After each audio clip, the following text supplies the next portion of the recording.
Good afternoon to everybody. And thanks so much that you could make the time to come and be with us today. And of course, welcome to what I think is a grand finale of the Transformation Talk series. Today we are my name is Spetla Malapo and I'm coming from the Department of Sociology and I'm a member of the Transformation Committee. Today we are very honored to have among us Professor Chetty, who's going to be speaking to us on the following topic, academic freedom, corporatization and transformation.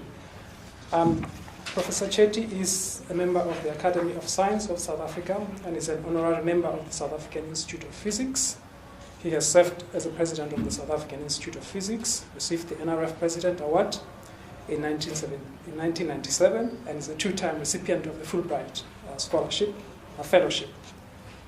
He's currently professor of physics at the University of Pretoria and has been on a secondment to the NRF in the position of Deputy CEO, Astronomy since 2011.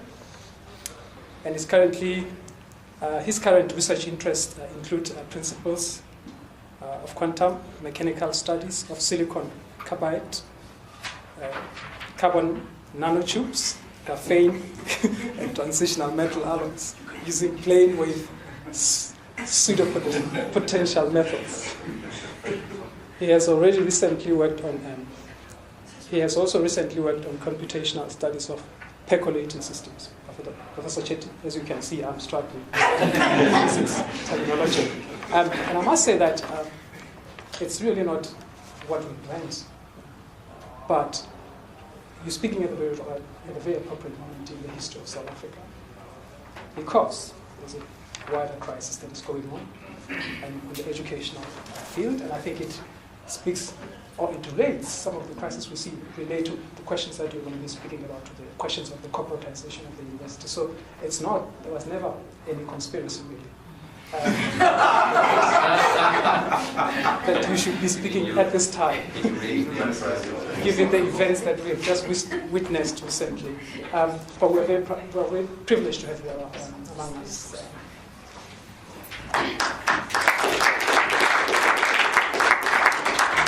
Good afternoon, colleagues. As you can see, I am a physicist, but over the past several years now, since I've been embroiled, shall we say, in these discussions around academic freedom, what has really been wonderful for me is the opportunity that I've had to engage with folk from the humanities. For instance, at the University of Stellenbosch, I was hosted by the History Department. At the University of Cape Town, where I spoke on our book, I was hosted by John Higgins, who's an A-rated English professor who's written a book on academic freedom. And so we both shared the podium on a very animated discussion that we had last year. So once again, I'm really delighted to be hosted by the Faculty of Humanities and at my home institute. I've been here since 2009, and it was not by design. I was pushed out of the University of KwaZulu-Natal together with my fellow comrade here, John van den Berg, who's also found a happy home here at the University of Pretoria. And James is also another exile of the UKZN, and over recent years the UK University has really lost a number of academics, very sadly, but I must express my gratitude to the University of Pretoria for receiving me very warmly. In my time of need, it was under duress that I left the UKZN, as the book does explain. But thank you once again for hosting me. The book is in many ways a culmination of our efforts that began some 6 years ago. Our book was released in September of last year, and we sold several hundred books, including internationally. We've had more than 1,000 ebook downloads, so you could say that our book is out there. I've given several talks at all of the major universities, BITS, UCT, UKZN, and so on, Stellenbosch, UWC, so very glad for the warm reception that we've gotten. I do want to acknowledge John, who played an honorable role in our fight for academic freedom at the University of KwaZulu-Natal, ultimately unsuccessfully, of course. And those discussions are in chapter 9 and 10 of the book. And basically, we fought for the sanctity of Senate. And I think through all of our engagements on the future of our universities in South Africa, it's very essential, I think, that we think seriously about the role and importance of Senate in deliberations within the university system. I've been very intrigued with what's been happening at the University of Cape Town. Of course, recently there have been lots of turmoil at our universities, and which incidentally I completely missed because I'd been out of the country for some 2 weeks. I was in China, and it turns out that there's no internet connectivity, and there's no search engines, and no Google does not exist in China.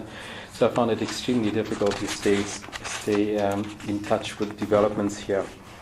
Which just goes to show, whilst we complain about issues around academic freedom and freedom of expression, here you have a country that boasts in excess of 10% economic growth, but one that does not respect human rights and freedoms to the extent that you do not have the possibility of accessing information. I find that very, very interesting. I just want to talk a little about the UCT because that is an institution that's paid a lot of attention to developments at the UKZN, and during the difficulties that we faced at the university whilst we were at UKZN, UCT did stand by us in many very public ways. So the recent difficulties at UCT and elsewhere that show that even some of our established universities are still grappling with very fundamental questions about the purpose of universities in post-apartheid South Africa. UCT, as you will recall, was not impacted by the mergers of a decade ago. UCT has been paying a watchful eye on developments at UKZN, as it should be. I was very, very grateful when UCT Academic Freedom Committee intervened on behalf of and during the difficulties that John and I faced in 2008. Subsequently, I was invited to deliver the 2009 TB Davy Academic Freedom Lecture, and in November last year participated in the seminar that John Higgins arranged at the English department that I referred to. UCT's approach, and it's just useful to start here about how UCT has chosen to establish itself in post-apartheid South Africa. Its stance was to start to being a world-class university. That's been its public stance. UCT has been able to attract world-class academics, including world-class Black African academics, not many of whom are South African. That continues to be a point of contention. The overall student population is low, a little over 20,000. The classes are therefore small, and they've been able to attract the best students across all disciplines from across the country and the continent. The academic structures appear to be solid. They have a functional Senate and an intelligent Vice-Chancellor, at least I think so, who's committed to South African development. UCT is paying attention to transformation. I've engaged a good deal with both there, and I think I know some of those details. There are programs to affirm Black African academics, and there's strong support for students from disadvantaged backgrounds. So why the crisis? What is UCT missing? While UCT should be the envy of many other universities in the country, why is that institution facing difficulties? I will try to answer that question at the end. We have sold most of our books in the Western Cape, which is revealing.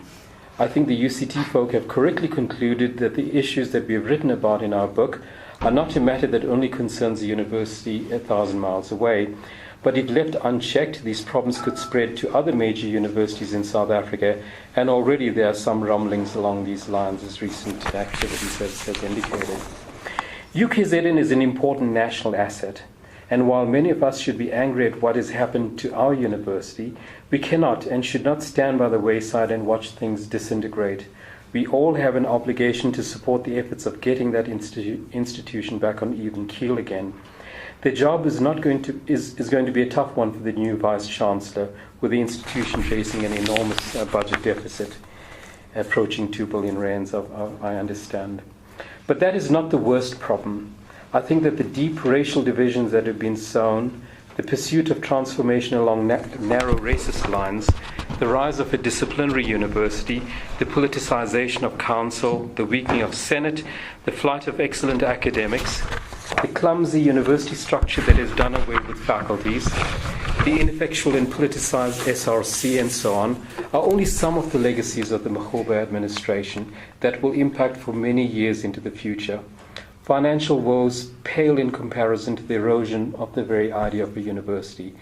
The university might not recover to everything that it could have achieved post-merger. The human and social sciences have a vital role to play in leading social discourse in South Africa. During the heady days of apartheid, some of the greatest thinkers about a future-free South Africa came from your disciplines. However, the humanities have been weakened during the formative years of our democracy, a matter that deserves academic scrutiny. Perhaps we let our guard down too quickly. After years of struggling for a free and democratic South Africa, we all felt we needed to go back to a life of normalcy. We thought the job was done, but alas, our book shows what happens if we are not sufficiently vigilant in a democratic South Africa. I'm sorry that my co-author Christopher Merritt could not be here today. This brief presentation is being done jointly by Christopher and myself. This book was conceived and largely written 5 years ago. Much of my writing took place right here in the physics department, it turns out. Since we're dealing with big personalities in our book, we spent a considerable effort getting our work vetted through a reputable human rights law firm that was Weber Wenzel in Johannesburg, and at a cost. The book's purpose is to document and analyze the immediate aftermath of the creation of the merged UKZN. It strives to make sense of much that was inexplicable and seemed perverse, and was written as a salute to many who strove to maintain the ethos of the university, whether they left the institution or stayed. The book is not about any particular personality or individuals. Ours is a brief glimpse during a critical period in the history of the merged institution.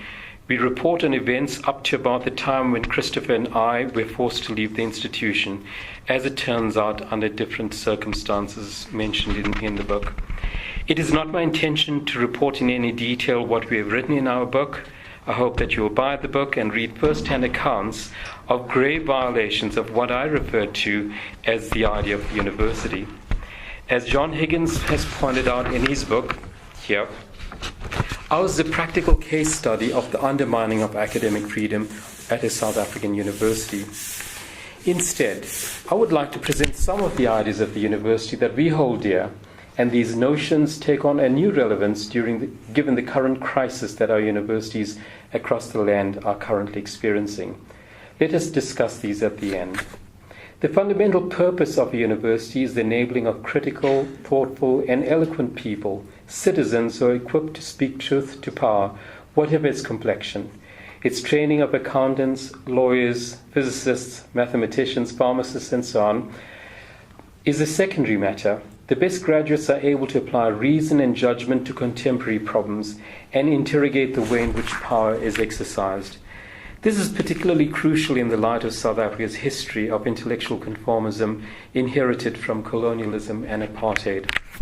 The academic process occupies a unique, specially created space in which ideas and the freedom to articulate them are sovereign and guarded by specific conventions.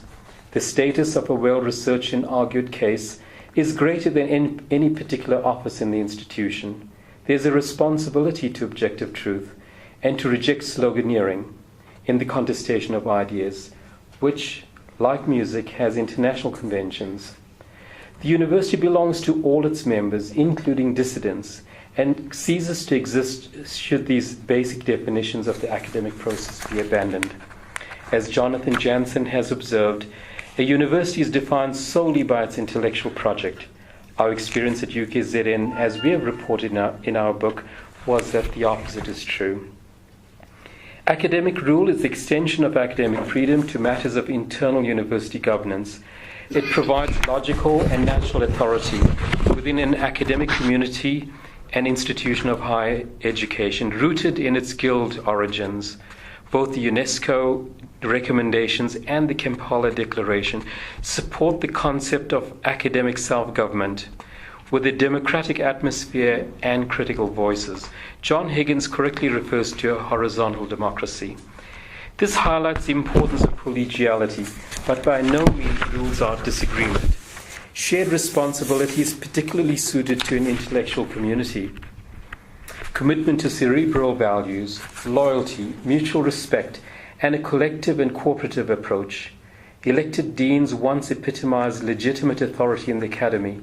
Academic rule seems particularly appropriate to a relatively new constitutional democracy such as ours. Both academic freedom and academic rule require a stable environment.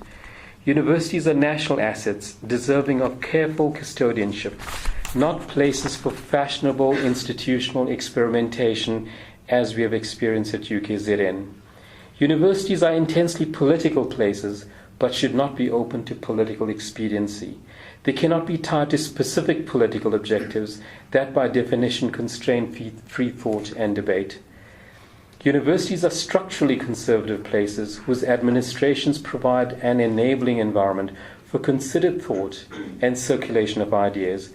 They have their own organic structure and do not need visionaries and messiahs.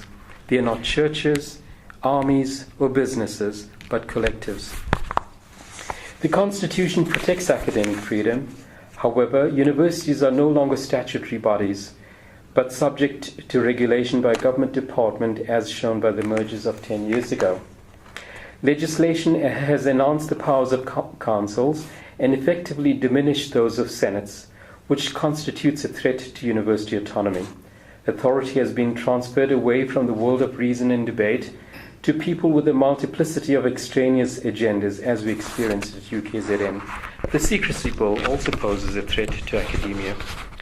The greatest concern is the hold and influence of the global trend of managerialism imported from the commercial world. It has the potential to turn universities into academic factories dominated by contracted executives with short-term careerist or ideological agendas who believe they are the equivalent of CEOs, backed by a phalanx of managers and a hierarchy of lesser enforcers. Managerialism has also led to enormous salary disparities to the benefit of those giving the orders.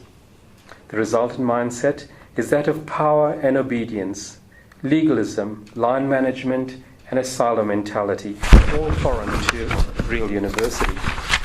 Consequently, universities have become places of enormous bureaucracy, obsessed by measured outputs, rankings, and what can be quantified. Research units rather than inspired teaching, for instance. Elaborate systems have been erected to prevent the exception, and management has become negative work for academics as well as admin staff.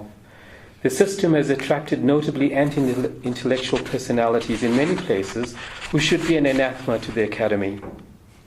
Dissidents and contrary viewpoints are equated with insubordination, a story that John and I know all too well, and rapidly escalated to disciplinary status with accusations of bringing the institution into disrepute, a common theme that we have reported in our book.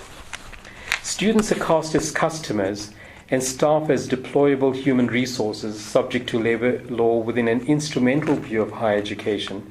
The most innocuous documents are classified confidential. Legalism reigns and meetings of the Senate are closed to observers at UKZN. Staff are rendered a fearful crowd of serfs, demoralized by what appear in the context of a university to be irrational decisions. I have referred to this in my 2009 T.B. Davy Academic Freedom Lecture as the emergence of the blue-collar university. This type of university regime is backed by a bloated public relations and publicity operation. However, universities are judged by and gain their reputation from intellectual achievement, the quality of the graduating students, research, and contribution communities, not on the strength of slogans, symbols, logos, and glossy publications. Amidst deep conflict over administrative attitudes and methods is the issue of transformation. This is our great South African story, the weight that we must carry from the past so that future generations can be freer. However, in driving transformation along narrow racist lines, the transformational process has been undermined at UKZN. As Jane Duncan, former director of the Freedom of Expression Institute, puts it in the foreword that she very kindly wrote for us, and I quote, "Those who are genuinely committed to an emancipatory academic work need to develop a language and a set of practices that allow universities to become more reflective of the societies in which they operate and contribute to the betterment of these societies without falling into the trap of visionaries, imposing a single line of march on these institutions to achieve their objectives. If this book offers one lesson, it is that UKZN management did not get this formula right. On the contrary, its strangling of basic democratic rights and freedoms set true transformation back many years. As a result, the project of developing and democratizing transformation as an alternative to transformative managerialism remains as urgent and compelling as ever. End quote. Our experiences at the UKZN is that the demographic card is vigorously played, employing methods that are reminiscent of the apartheid regime by powerful people choosing to continue to portray themselves as victims. The outcome can be extreme divisiveness rather than the diversity demanded of a university. And the targeting of supposed enemies and obstacles that inevitably leads to the delegitimization of certain voices and the creation of an artificial crisis at UKZN. Transformation encompassed constant change as a means of control. I believe that we need to bring this discourse back more into the mainstream, rather than have this hijacked by opportunists and extremists as we've had at the UKZN. I call for a new movement, a new civil rights movement for our universities that seeks to re-establish the foundations of our institutions of higher education in democratic South Africa. This discourse should be led by academics. In order for this to happen, our academics need to be at the very forefront in leading society in addressing societal challenges, and here the humanities has a very central role to play, I believe. We need to return to some basic principles that govern transformation. Our first obligation at universities is to produce quality research and quality thinking graduates for society. In the context of transformation, this means that we must produce more quality Black African graduates for mainstream society across all disciplines, and we need to redouble our efforts in this regard. Transformation at our universities also means that we need to affirm individuals who are underrepresented in our university system and create a supportive and enabling environment for success. This is a deep-rooted moral requirement given our divided history. However, we need to desist from using racist means to achieve a non-racial ideal. This calls for intelligent stewardship of our universities and the creation of a psychologically safe environment for these negotiations to take place. We need to pay attention to the language that we use in this discourse. We cannot destroy the idea of the university in this process, for universities are fragile places. Once broken, it is hard to fix, as UKZN will find out, is finding out. I give you an acid test for the validity of any discussion on race in South Africa today. If you roll the clock back, say 30 years, and turn black into white and white into black in your argument, then ask yourself whether the Afrikaner nationalists or P.W. Botha would have been proud of what it is that you're saying. If the answer is yes, then clearly we have a problem. A successful leader will inspire people to greater heights, not bludgeon people to get our desired results. We need to think about this as we approach the subject of change in our higher education system. Racism exists in our South African society today, and certainly at our universities, as the Crane Sardine report showed. We have had the despicable incidents of racism at the residents at the University of Free State, for instance, and even more latterly at the University of Pretoria. However, UKZN has shown an increase in what is often but incorrectly referred to as reverse racism. In Chapter 5 of our book, for instance, we describe the tragic incident that involved the rape of an international student at the Mabel Palmer residence at the Howard College campus, which unfortunately became a highly charged racial affair. Rather than rallying around the student who was violated, the Black African Academic Forum was critical of the mostly white staff who apparently only concerned themselves with the welfare of the student who was not black. Unfounded claims of racism, often used to obscure rational debate, are also acts of racism. Racism is racism no matter the color of the perpetrator. So let me come back to the issue of the UCT. UCT has strong liberal traditions and has staked its claims very highly on academic excellence. This is bound to come under political fire in the future. My strongest recommendation is that UCT must stand its ground very firmly in terms of its commitment to the ideals of the university in the face of increased political pressure and expediency. There is, however, cultural alienation that black staff and students are clearly feeling that needs to be recognized and addressed, and this needs to be given attention. We all want a sense of belonging, but we do also need to be careful of those who use cultural precepts for advantage, a matter that the Afrikaner nationalists used to great effect and ultimately to the downfall. I've outlined a number of principal points that Christopher and I thought of when we wrote our book. You will need to read our work to find many concrete examples, each carefully researched, of how the idea of the university was severely eroded at UKZN. Is there any hope? What advice can we give you, academics at the University of Pretoria? Be proactive. Actively engage in academic matters at your institution. Support the establishment of an academic freedom committee at your institution, a matter that we were centrally involved in promoting and which ultimately led to our downfall at UKZN. Academic freedom committees are now just as relevant as they were during apartheid. Become more visible publicly. The broad society needs to understand the importance of the academy, and this can only happen with academics being more engaging with the public and with government. Write, speak publicly, get involved in commentating in impartial, objective ways on matters of importance to society. Distinguish very carefully between political rhetoric and academic dialogue, the latter being well-founded on evidence-based research, on logic, on principles, on precedent setting, on learning from history, respect for other points of view, debate, consensus, and so on. Think about the role that you should be playing in strengthening your academic structures, especially the Senate. We need more academic activism at our universities. I would like to see the end of the professional university manager. We need to retread our senior university managers back into the academic trenches. I would suggest that some of these folk would not be able to comply with the intellectually offensive rules and regulations that they often impose on their academic colleagues, many of whom they often despise and simply see as workers. In this discourse, one must ask, where are the critical black voices? To answer this question, I would once again like to roll the clock back about 30 years, my 30-year rule, you see, when those who stood to gain from the system were silent in the complicity, as they did not want to rock the boat or be labeled a traitor or sellout, and there were all sorts of derogatory terms used for this. It was convenient to be silent. Well, I believe the same applies today, only the complexion has changed.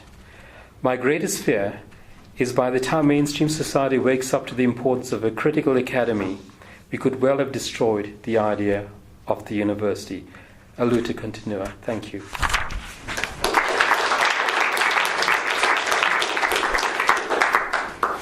Thank you very much, Professor Chetty. After a talk like this, I have a sense that the university is like a very fine boat in the middle of a very, very turbulent and angry sea. One doesn't know what's going to happen to that fine boat. I'm sure that will surface in the conversation that we will have. I'm now going to hand over to you so that we can engage Professor Chetty in a conversation. I'm going to take a set of questions, like 3. Yeah, we can start right here. Hi, I'm Helen Ingalls. I'm from Mechanical Engineering. Like Professor Chetty, I'm also a graduate of the University of Illinois, which is currently fighting its own battle about academic freedom. Indeed. For those who are not aware, the University of Illinois unhired Palestinian academic Stephen Salaita over comments he made on Twitter about the Intifada. And there's been a lot of discussion about this, but one of the things that occurs to me through this is that we talk about academic freedom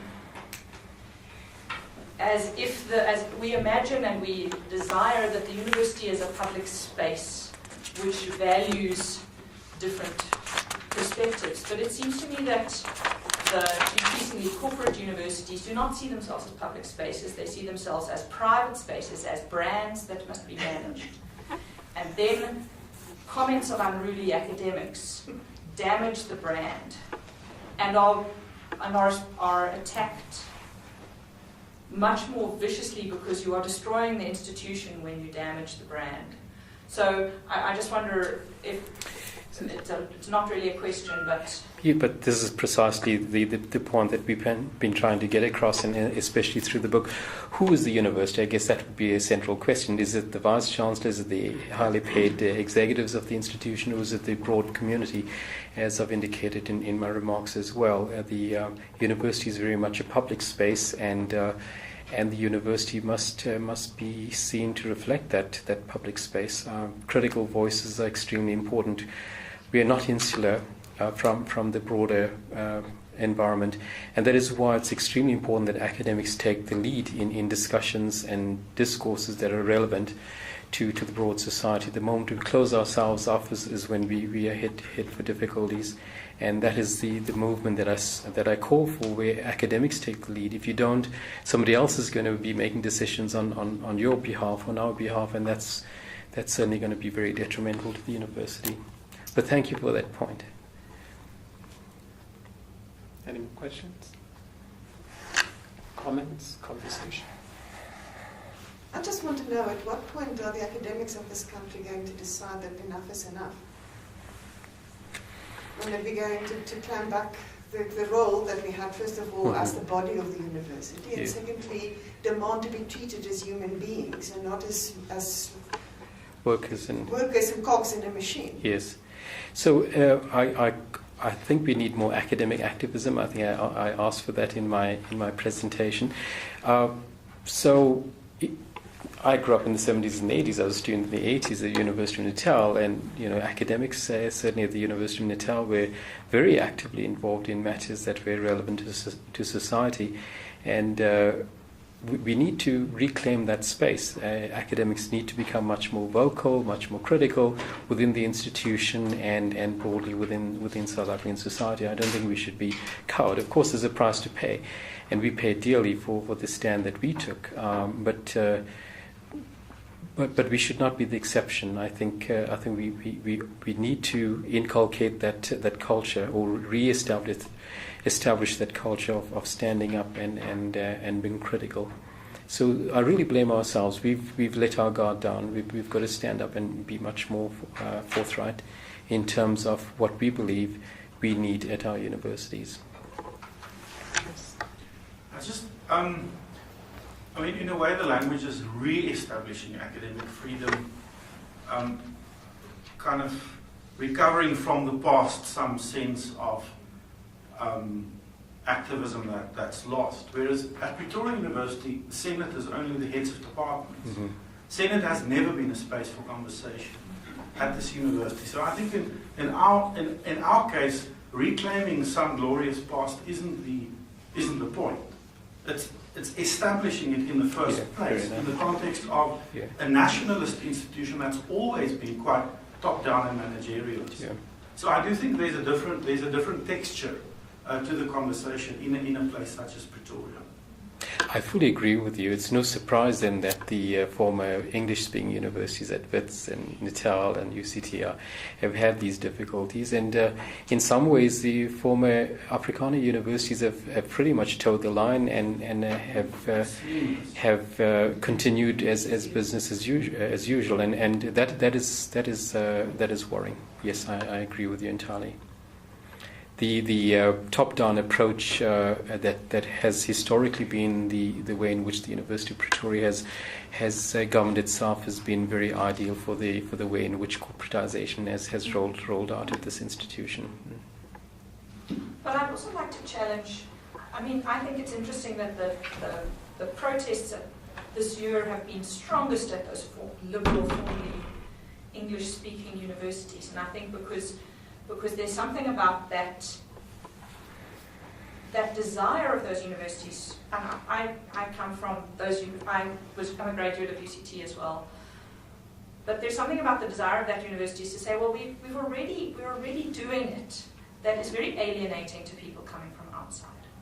I'm concerned about being too kind of self-congratulatory about those institutions and not critical of what about this protecting of academic freedom and protecting of the status quo is alienating. Yes, so one has to engage on this matter, because that's precisely what we're faced with at UKZN. We believe very fervently that academic freedom is centrally important to the purpose of a university, but very quickly did that conversation turn against us. In a way, it became a means to attack those who are supporting academic freedom as protecting the status quo or being against transformation. So one has to embrace the need for transformation. Transformation is important. The society that we live in is an inequitable society. It has many difficulties, and it is not sustainable. So university academics need to recognize that and embrace the need for change and lead that change. But we cannot do that within our institutions by destroying the very idea of the university. I see transformation and academic freedom as different sides of the same coin in a way. You cannot counterpose one against the other. In trying to do that, you will end up with a serious difficulty. And that was really the problem that we faced at the UKZN.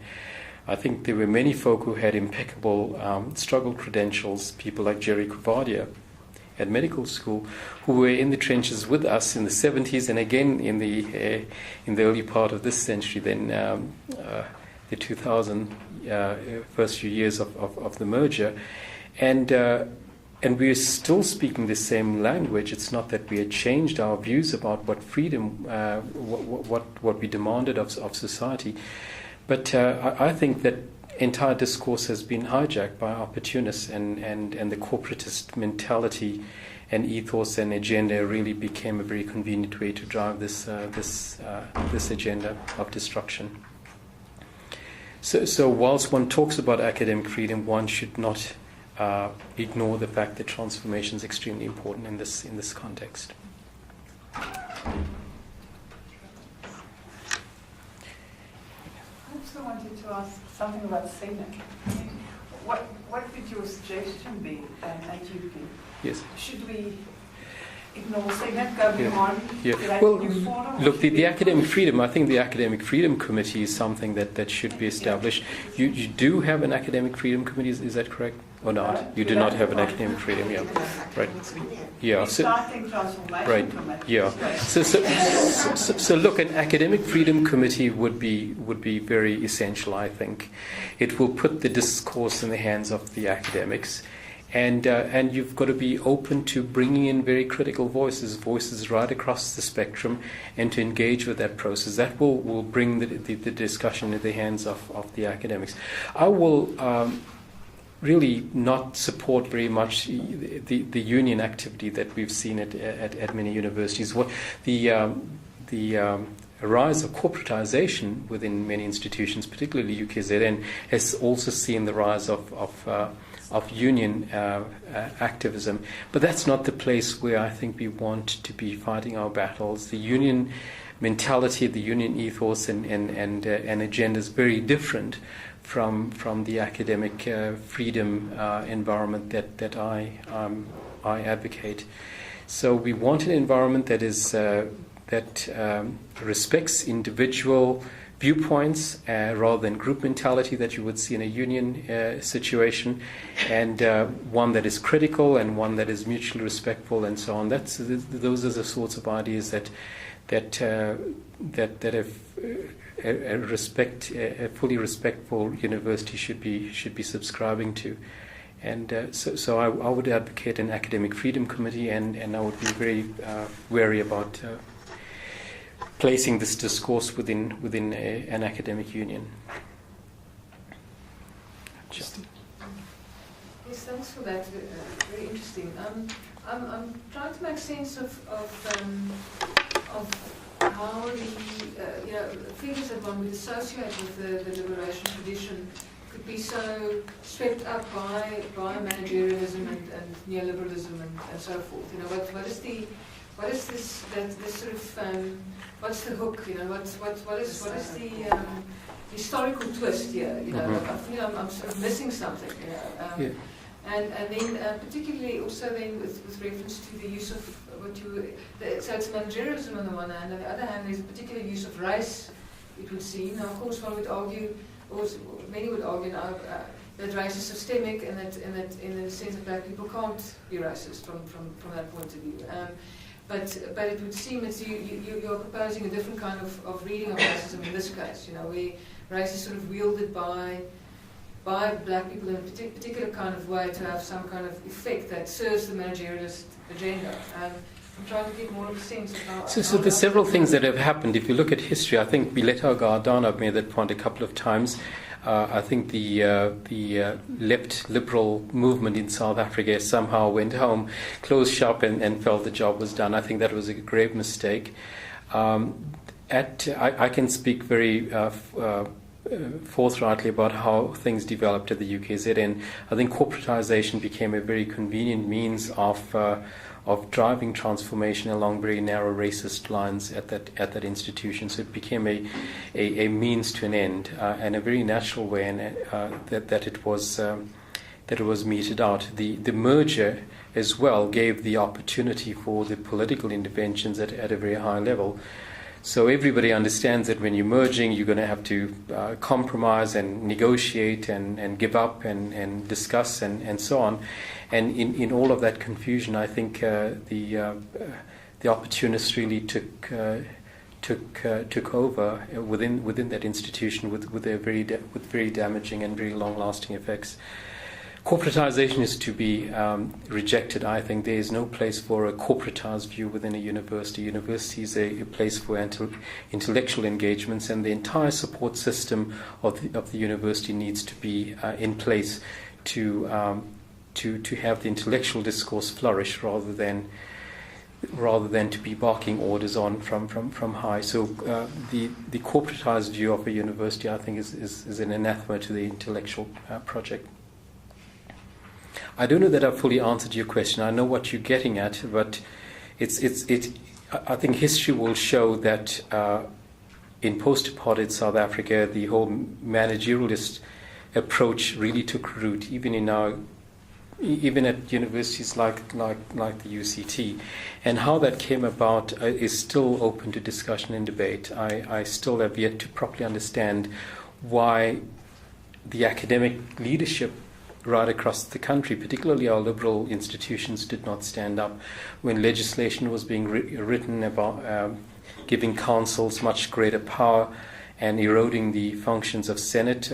Why is it that university vice-chancellors did not stand up against that? I have no idea, but it is a historical fact that they simply gave up, and the consequences are plain to see. Okay. Just a few comments. Firstly, concerning senates, the Senate here, I understand, comprises only heads of departments. And at UCT, for example, it's a conflated Senate. I think all full professors can belong to. It's a very large Senate. And that was the type of Senate that, for example, we had at the former University of Natal. But that in itself is not going to put things right. I mean, if you look at the UC Senate and its capitulation on the Rhodes Must-Fall matter, it was a disgrace. And that's an old-fashioned, conflated Senate. So, changes like that are not going to put things right. Also, a comment about how difficult it is to put things right once they've gone wrong. You'll recall, Nithya, when we tried to get that faculty document onto the Senate agenda that warned against the racialization of debates, the overuse of confidentiality, and the overuse of the disciplinary processes. This is what the document warned against. And in our efforts to get that done, we were subjected to racial abuse, disciplinary action, and charged with violation of confidentiality. That irony was completely lost on those above us. So there is a pig-headedness that is difficult to get through at times. Universities, thank you for that, John. The university is a very complex organism, isn't it? It has many different facets, many different decision-making bodies, faculties, and so on. But in my view, the Senate is meant to reflect the parliament of the institution. It's where the debates are meant to occur. If we don't get that right, we are heading for difficulties. I cannot vouch for how things happened here at the University of Pretoria. I've not been, since arriving here, I've basically retired to my academic world and have been, well, I promised my wife anyway that I'd stay away from all of these difficulties, and now, of course, I'm quite involved at the NRF managing astronomy there. So I've not paid sufficient attention to how things operate here at the university, but the comments made about Senate are fair. Still, I think if you do not have a body at this level that engages with matters and debates issues in a parliamentary fashion, then we have a very serious issue. It might not be the only place where that should happen, and I do think that an academic freedom committee at this point in time would be very relevant. I think we said this almost 10 years ago, John, when we first began discussing these issues at the UKZN. It's 2005. I think when we first began with these discussions in Senate at UKZN, and even earlier, we really did forewarn everybody within the institution, and now I think it's becoming abundantly clear to me that this is relevant to all universities in South Africa, that academic freedom committees are extremely important. We need to establish these and make them very relevant for the sorts of discussions that are taking place within our university system currently. Just a comment on Christie's comment. It was the left at Wits who drove outsourcing. Colin Bundy, the Marxist, outsourced the workers. So, I mean, and took many of the, and that pacified any opposition. It is Edwin Cameron as chair of council who approved 600 workers losing their medical aid scheme. So it's, and I think. It's not as if there's a conservative force that enters from elsewhere. It's in the left. The left does it. The left corporatizes the university. Professor Chetty, I suppose I'm going back to this combination between transformation and academic freedom in the way they led, because I think partly why we found ourselves unable to move or allowing is precisely because those moves are not happening at the same time. I mean, the question is why did vice chancellors, why did these things happen in the early 90s? And they happened because in many places senates are not legitimate bodies. I mean, it would be lovely to think that they are, but we've seen, I think we can have examples of why senates effectively voted qualified applicants for VC positions, dean positions out at this university. The faculty board basically collectively voted someone unappointable as a basically old-fashioned strategy of keeping someone out. So that we may say that is, I just don't think that by virtue of being a senate or by virtue of being a faculty board that we necessarily have to think the kind of politics, the kind of conversations are intellectual, rational, reasoned, any of the things you... I respond very well to the way you speak. You know, I would love that to be like that. But if you see a faculty board literally voting out a candidate very recently, saying this person is unappointable, then you also have to say, well, you know what, academic universities are also labour markets. They're also links and networks and social networks. Once you have an outsider in, who knows who will be appointed. When we lose our gatekeeping mechanisms, how will we keep it for ourselves or for whichever group? And I worry, you know, I was part of the recent process around students. I'm worried every time I act about what will we lose, because it's no single move here is uncomplicated. So when you talk about world-class universities and what we have, I think we have a remarkable setup in South Africa. But Ashim Mbembe refers to UCT as the offshore model, and I have to ask, and I mean this is the conversation again, how did UCT get itself in the situation that 20 years later we see so little change? And how do we speak up at the same time for both these projects? Because unless they're really connected, we're in for such deep trouble. Because in some ways we are speaking also about the legitimacy of universities, the legitimacy of Senate. And that's nothing to do with individual members, it's the combination. UP Senate, UP staff, this is the same group of people who worked here in the 80s. And so you know these debates. I'm not trying, I don't think it helps us to discredit these bodies either. But I think we've got a lot of evidence that actually in the 90s, early 90s, to move at all, actually curtailing Senate was like a short-term plan.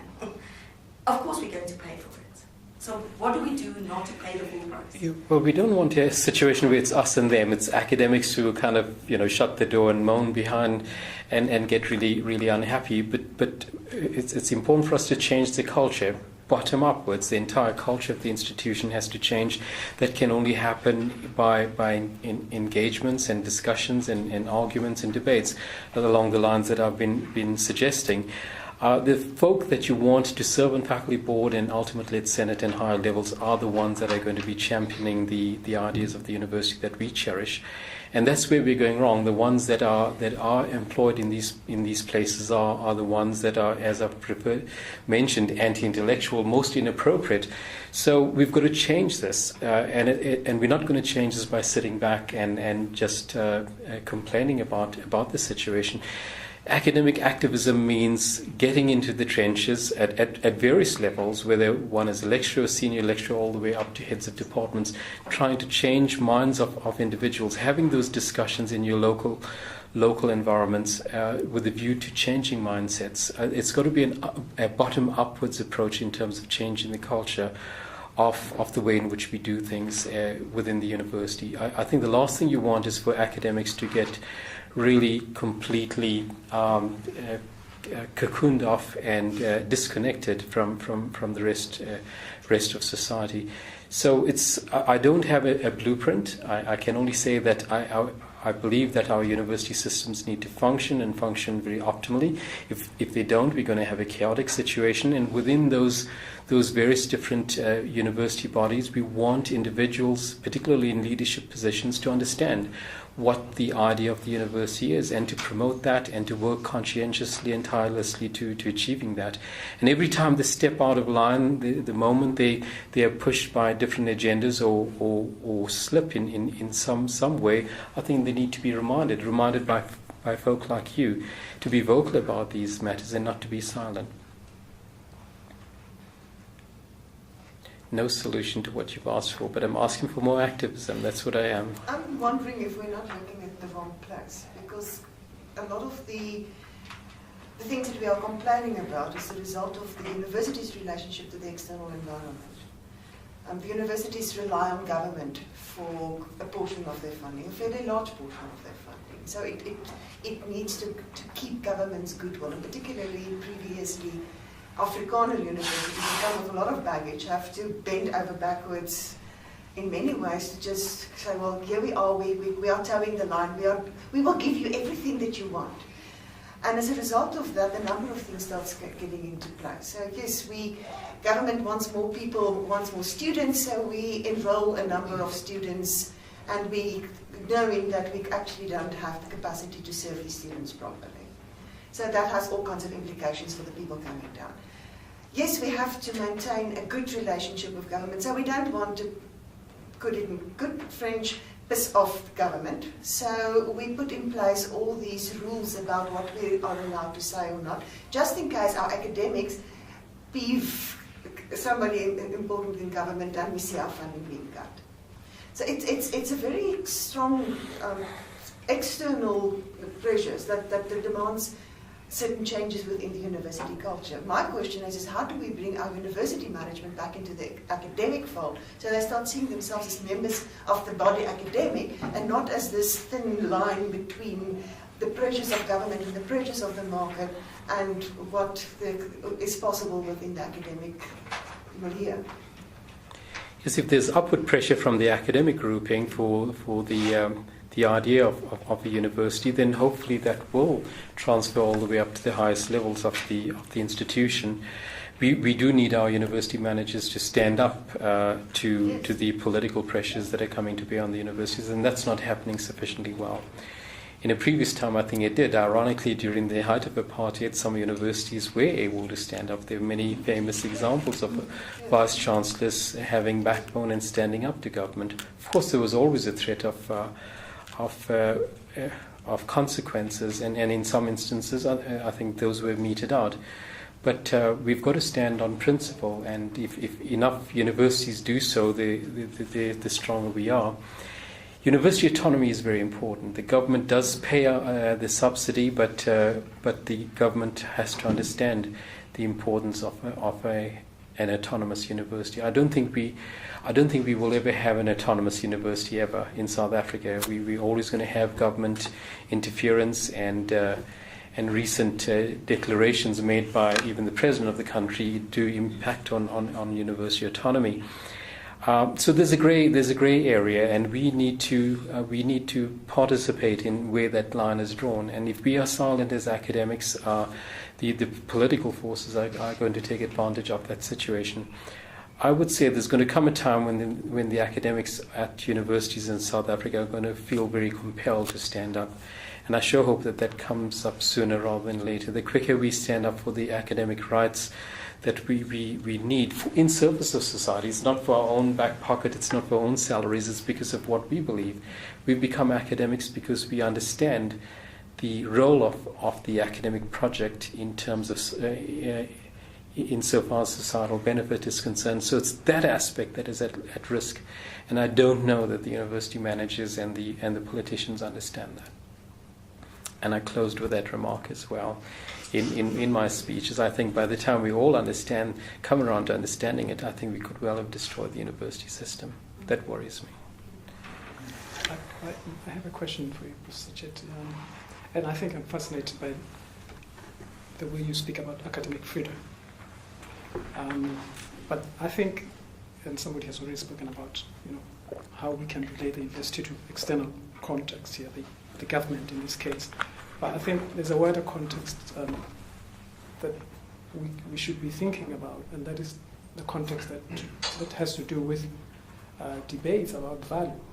It seems to me that we are living in an era where instruments that have hegemonic claim over what value is are those that are quantitative, and so hence the universities are run by people who are experts in how value, in ways of quantifying value. And so I remember earlier you said that you seem to be drawing some distance between academics and unions, and I'm wondering how do we locate this struggle? How do we fight this broader battle that is about value, is about the ways in which value has been claimed by quantifying processes? Will it not require academics to join hands with groups like unions? In other words, how do we fight this bigger world that quantifies? There's a very different thinking process between a union and an academic body. I think you could have a situation amongst academics where one individual has a contrary viewpoint, and he or she might actually be quite correct compared with 1,000 others. And it depends on, it's really the quality of the discussion.